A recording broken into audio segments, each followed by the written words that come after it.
Welcome to In Focus. I'm your host, Phan. President Barack Obama is arguably one of the most famous Democrats on the planet right now, but there are millions of others who share his same ideals and beliefs who may not be as well known. Together, they make up the California Democrats, and delegates from around the state got together in Sacramento to talk politics and change. Join us as we find out who's got their eye on the gubernatorial race in 2010 and why Asian Americans are making their mark in politics. What happens when the largest Democratic state in America comes together for a weekend of caucusing, camaraderie, and speeches? You get the 2009 California State Democratic Convention held at the Sacramento Convention Center. Delegates from all over California converged in the state capitol to discuss new ideas and how to keep the power of the party alive, fresh off the presidential victory. This is my first time at the Democratic Convention. I've never been here before. I think it's really exciting to be in an area where a lot of people share your beliefs, your political beliefs. It's just this excitement, you know, and I think because Obama's the president and everybody's like looking, oh, this is a change, you know, from the way it was, and it's just really exciting. Me and my partner were married in October after being together 38 years, and if the Supreme Court votes that down, then that doesn't vilify us. And I'm here because certain politicians support equality, and the Democratic Party is inclusive, and they think everybody should have the same rights in this country. And that's mainly why I'm at this convention for the fourth time. The state convention is a time for Democrats from all over the state to converge and vote on key issues in addition to voting on certain measures. It is a time to rally support and be amongst peers who share their same ideals. Linh Hồ hôm nay tham dự State Convention của Đảng Dân Chủ của tiểu bang California. Linh rất hân hạnh được đi đại diện cho Đảng Dân Chủ của quận Cam và địa hạt 68. Hôm nay rất vui vì được gặp nhiều đại diện của quận Cam và Đảng Dân Chủ luôn. It also is the time to announce your candidacy for future offices and to feel out the support you may or may not have. For the first portion of the convention, delegates gathered into their respective caucuses and gave candidates running for positions such as Attorney General and Governor a chance to speak and talk about their qualifications. One of the front-runners of the Democratic nomination is a well-known name in the emerging field of young Democrats, San Francisco Mayor Gavin Newsom. I think a lot of Vietnamese people came to this country because they wanted freedom, you know, in government, and I think it's really important for Vietnamese Americans to get involved. If you have a voice, you should use it, and I really believe that Gavin would be a good governor for California. In the LGBT room, he found a fan base from the work he's done in San Francisco as mayor. Where I live in the Antelope Valley, it's a totally Christian conservative community. And they're out on every street corner with signs saying that gay and lesbian people are going to hell. And they even picket in front of their own churches and ask us, you know, who we are and why are we. And I always say because God created me that way. The community we live in is very discriminating against people with HIV and AIDS. It's very racist. And the community we live in the Antelope Valley, we've been there for 20 years. It's slowly changing. That's because we're convincing more people that it's okay to stand up and be yourself and own who you are. We caught up with Newsom in between his caucusing efforts to find out why he was running and why he had announced his candidacy so early on. Because I think we need a new direction in this state, and I think it's time that we set forth a positive and proactive agenda, not a defensive one, an offensive one, to solve our issues of health care, the environment, and education, and to deal with this economic crisis that affects particularly minorities more than the rest of us. The disparities as it relates to unemployment, the African American Latino community, our disgrace, exists as well in our educational system. So it's about twinning our economic development strategies, workforce training strategies, our health care reforms, and our environmental reforms in a way that connects all of these issues together. And that's why I announced, we wanted to announce early, because we want to share these ideas all up and down the state. We're going to run an aggressive campaign, not a passive campaign, and we're running a campaign using new media, Twitter, Facebook. We're taking it to the next level in terms of being able to reach out and really build a movement that doesn't just win a campaign, but ultimately can change the way things are being done in this state. The seat of California governor isn't up for re-election until 2010, but the race will be a tough one. You know where I stand on a lot of controversial issues. I'm not going to say one thing privately and equivocate and say something different publicly. I have very strong values, but I also am not profligate in my ways. I'm a small business person, created companies, over 1,000 jobs I've created, and I come from that real world perspective. But again, it's an entrepreneurial perspective. It's a different approach to solving problems as opposed to abdicating responsibility to solve problems or pointing fingers and walking away from those problems. So I'm a problem solver. That's why we're the only city in America with universal health care. We're doing it. We're not talking about it. We're only city with universal preschool, most aggressive environmental programs, most aggressive anti-poverty programs, highest minimum wage, a sick leave ordinance, working families tax credit, new banking strategies to help people get out of check cashing places and into the banking and financial institutions. A lot of very progressive policies, but also they're fiscally disciplined and fiscally sound. We also sat in on the Asian Pacific Islanders Caucus, or API, to find out what issues Asian Americans were concerned about, especially in the youth. A number of reasons why I'm here at this caucus. I went to UC Irvine undergrad. Most of my friends in undergrad are Asian American. I live in Little Saigon. This is a predominantly Asian American. I have a deep interest in Asian American issues, and like I said, I really think the Democratic Party has to do a better job of outreaching to the Asian American community, but in particular the Vietnamese American community, because I really feel the Vietnamese Americans should be voting Democrat. We just haven't done a good enough job talking to them about the Democratic Party, what we stand for, why we're fighting for them, and why it's in their best interest to vote Democratic. For this weekend, I represent the 68th district. I'm looking for the new Democrat. I'm looking for a Democrat to lead into the future. So I'm not sure what I'm looking for per se, but I know for sure when I see it. I'm looking for someone who has leadership qualities and someone I can trust and someone who I know in 20 years we can build a future on. So, you know, today we're focusing a lot on Democrats of today, but I want to look to the future. I want to see what's out there, what's next. You know, what's the next step in the evolution of the party. I think there's a number of things we can do better. I think, we need to go to the communities where they live and you know, present our ideas and our issues. That means going door to door and interacting with people, you know, holding town hall meetings, anything that we can, you know, say, this is what we're trying to do for your community, this is how we're fighting for you. And so I think it's a matter of just showing up and really trying to outreach them. Ted Lieu, who is a current California State Assemblyman, is one of roughly 10 API legislators in California and is hoping to add the title of Attorney General come 2010. If you look at some of the major advancements in American society, they happened not because of what Congress did or what the state legislature did. They happened because of lawsuits in the civil or criminal area. We were desegregated because of a lawsuit. In a current day context, Countrywide Home Loans has a really good home loan modification program, not because they want to be good corporate citizens, but because the Attorney General sued them and got a settlement. Riverside and San Bernardino counties now plan for the environment and global warming because the Attorney General sued them. So the bad actors that the Attorney General goes after or not can make a huge difference. That's why I'm running, to advance democratic ideals, to go after those who have committed fraud, to protect the most vulnerable. And I'm Assemblymember Ted Lieu.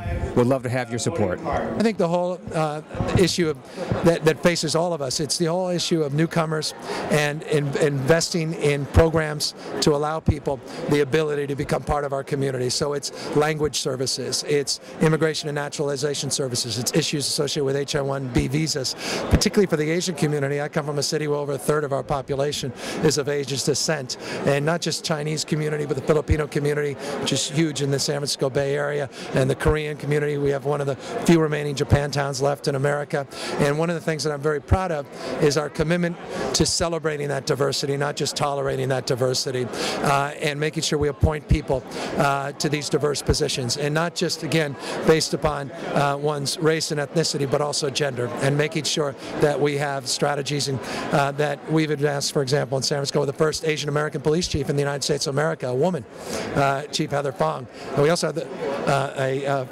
woman who's a fire chief. I think there's only one city with a fire and police chief that are both women. But I'm very proud of the work we've done, and you know, especially the Asian community, focus on education, small business, a real commitment to families. These are the issues that, again, are a big part of the narrative of my campaign and, candidly, a narrative of my life. if you're an Asian Pacific Islander or a friend of the community, now is an exciting time. We have become the swing vote in multiple districts across California. We're now the swing vote in some states in the union, and you're watching the political rise of the API community. In the state legislature, as chair of the API caucus, one of my jobs is to get API Democrats elected.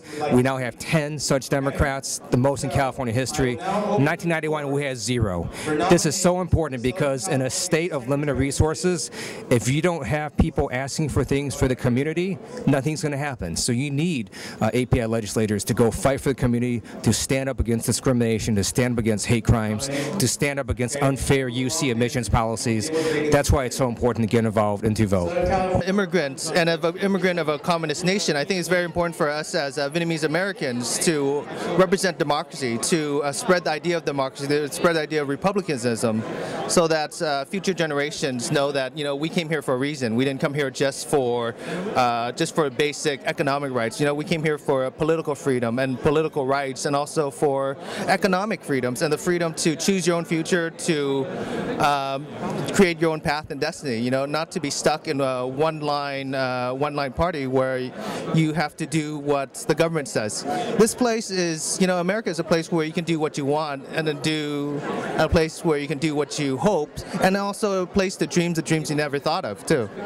Another API, Steve Ngo, is the very first Vietnamese elected official in San Francisco and is breaking barriers for the community. First Vietnamese American elected to any office in San Francisco, which is a huge honor for me, obviously. It's a sign of progress and of strength and of success of our community that in San Francisco, where there aren't a critical mass of Vietnamese Americans, that we can still elect one of our own to public office, and to do it in a way that reaches out to all communities in San Francisco. And it's a real honor to represent the community in that way.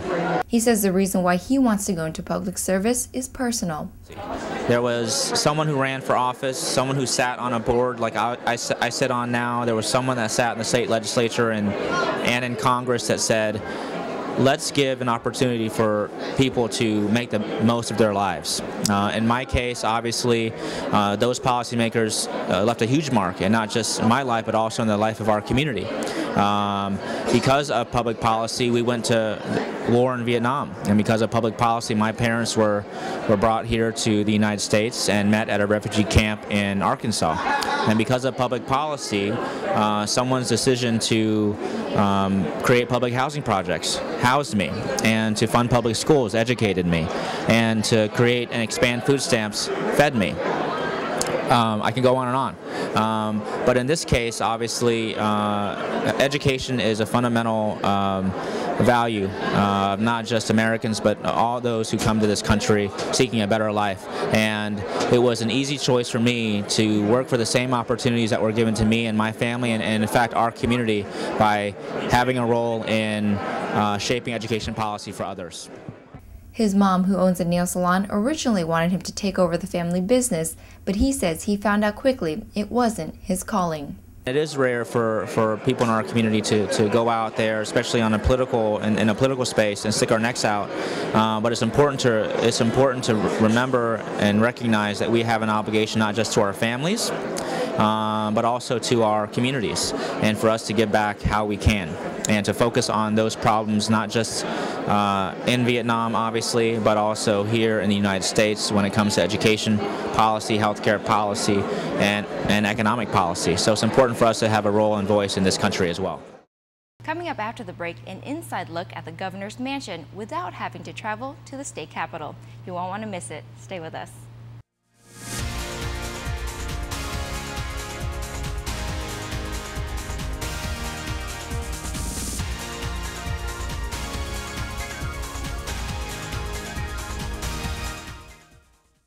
SBTN là đài truyền hình Việt ngữ đầu tiên phát hình 24 giờ qua hệ thống DirecTV và cable trên toàn cõi Hoa Kỳ và Canada. SBTN phục vụ khán giả hàng ngày với lượng tin tức cập nhật sáng, trưa, chiều, tối, dồi dào, đáng tin cậy, cùng hàng loạt tin tức địa phương từ Little Saigon, San Jose, Dallas, Houston đến Washington DC, Boston, Toronto và Việt Nam. Phim bộ hấp dẫn lôi cuốn, cải lương đặc sắc, tâm tình nghệ sĩ thú vị, vui tươi, nhạc yêu cầu thấm thiết chân tình, thể thao văn nghệ đời sống sống động hào hứng. Victoria Show với thế giới điện ảnh kỳ thú mới lạ. SBTN luôn đồng hành với khán giả qua các diễn đàn và những phiên phóng sự nóng bỏng, ghi nhận các sinh hoạt văn hóa, giáo dục, chính trị, xã hội của người Việt khắp nơi trên thế giới và tại quê nhà, cùng với những nhận định thực tế, sắc bén của các thức giả đương đại. SBTN đáp ứng nhu cầu của mọi giới, mọi lứa tuổi qua các chương trình tìm hiểu luật pháp, di trú tị nạn, sức khỏe và đời sống, thể dục dưỡng sinh, em học tiếng Việt, lịch sử Việt Nam, hàng loạt chương trình giải trí phong phú lành mạnh như Người mẫu Việt Nam, Hành trình xuyên Việt, sân khấu cuối tuần, cùng với các cuộc thi thố tài năng hào hứng sôi nổi qua các show Đố Ai, giải sáng tác hay nhất, giải những thước phim vàng sẽ lần lượt khởi chiếu trên SBTN. Mọi chi tiết về chương trình, ghi danh quảng cáo bảo trợ xin vào website www.sbtn.tv.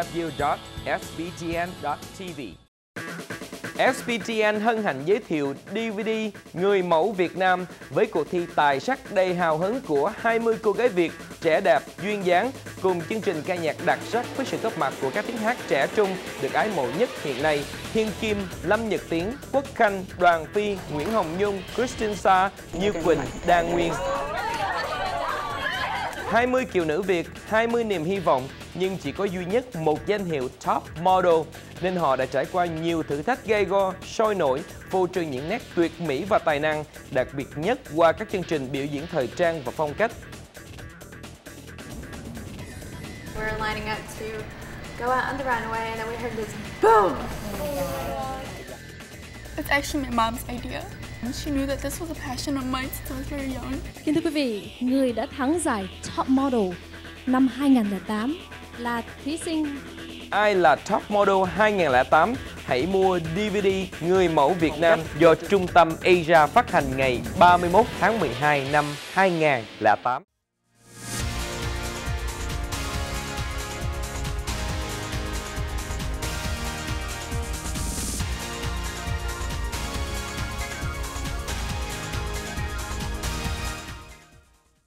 Welcome back to In Focus. I'm your host, Thuy Phan.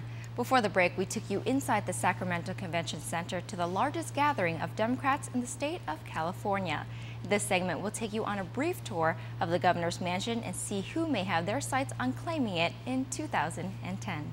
With President Barack Obama having just completed 100 days in the White House, Democrats are enjoying the change of power that comes with a top seat in government as one of their own.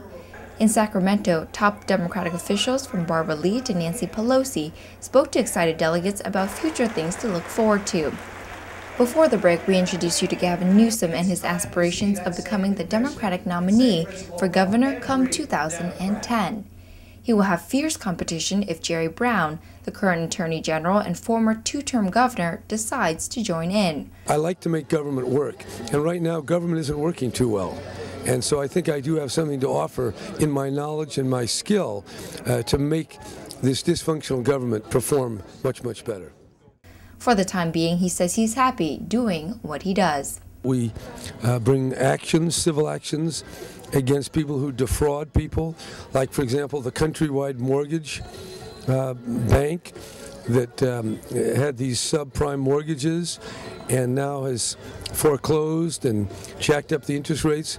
We got a civil judgment against them, and 100,000 mortgages of people in California that were facing foreclosure have been restructured and lowered to help the borrower. We have the DNA lab to help us fight crime. We have 600 agents that go fight gangs. We have lawyers that protect the environment, and then I'm the lawyer to the governor and all the state agencies.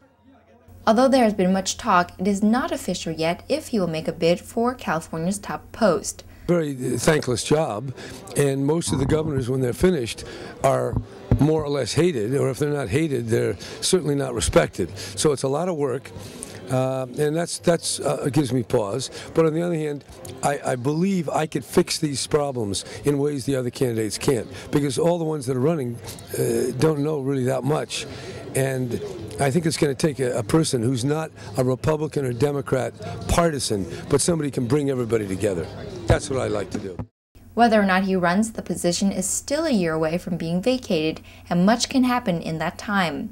attended a Democratic National Convention as a delegate in 1960 and 64, when Jack Kennedy was nominated in 64 and Lyndon Johnson in 68. Well, I've been an active volunteer since Adlai Stevenson in 1952, and next year I'll be 90 years old. How about that? Yeah.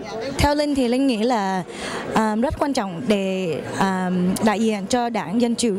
Tại Đảng có nhiều cái quan trọng cho cộng đồng Việt Nam. Theo Linh là vì Linh là trong một gia đình trải tị nạn, Linh nghĩ là có nhiều cái principles quan trọng của Đảng Dân Chủ giống tự do, và theo Linh thì có nhiều bạn giới trẻ và giống đại diện trong cộng đồng nghĩ là Đảng Dân Chủ là có nhiều thứ tốt cho cộng đồng Việt Nam của mình. As I told you, when I was young, first out of college, women couldn't get certain jobs because we don't hire women in news, they would tell us. And it took a long time to get past that, probably the 1970s. That's a long time for when I finished college in 1941. Yeah. So it's wonderful. I think it's just the Democratic Party, I hope will have a single-payer health care soon. That's very important because the insurance companies like to insure people who are healthy. They don't want to insure anybody who really needs any health care because that costs money.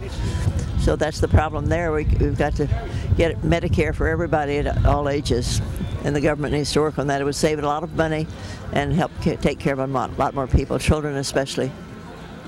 While we were there, we got a chance to go inside the governor's mansion. Contrary to popular belief, current Governor Arnold Schwarzenegger does not live there.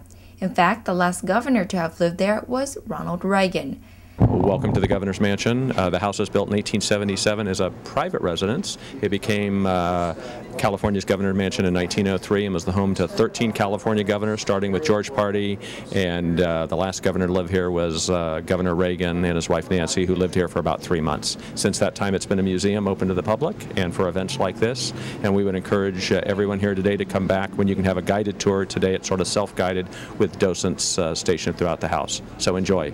This is the music room, but originally when the house was built for Albert Gallatin and his family in 1877, it was the library. And there were bookcases on either side of those two windows there that went all the way to the ceiling. Beautifully curved bookcases. On the fireplace, it's made out of marble from Italy, and under the mantle is a open book. Can you see that white alabaster open book?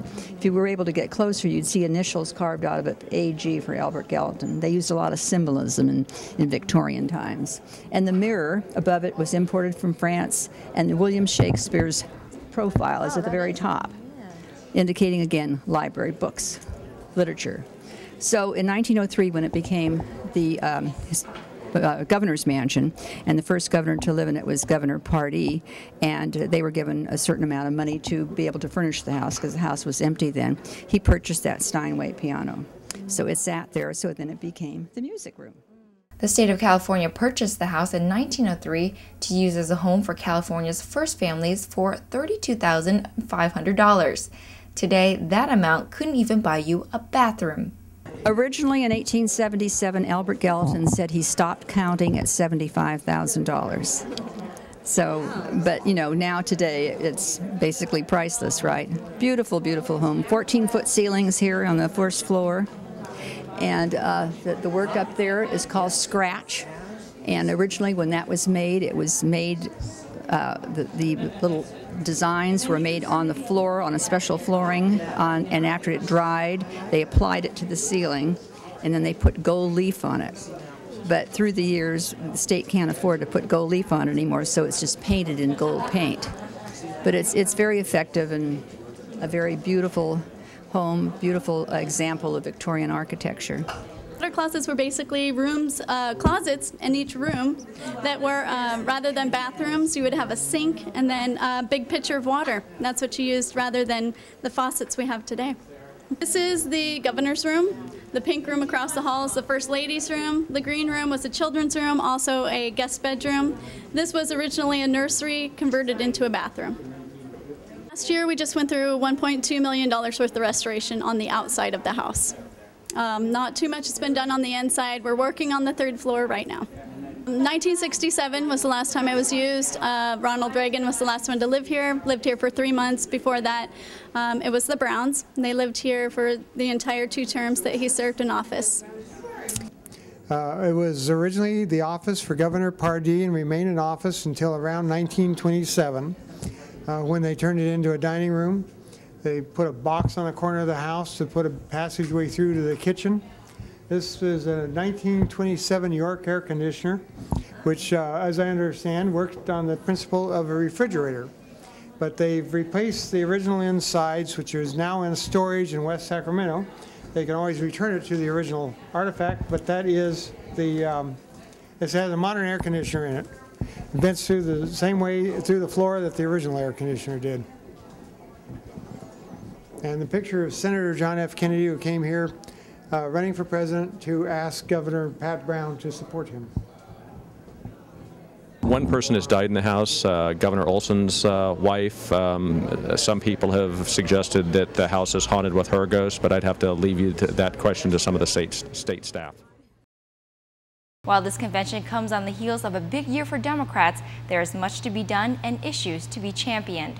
Our nation is facing many tough challenges that require both sides, Republicans and Democrats, to work together. Hopefully, we'll see some changes that take place that will mean better education, jobs, and health care for everyone. Until next time, we hope you learn more, live more, and always stay focused. Thanks for watching.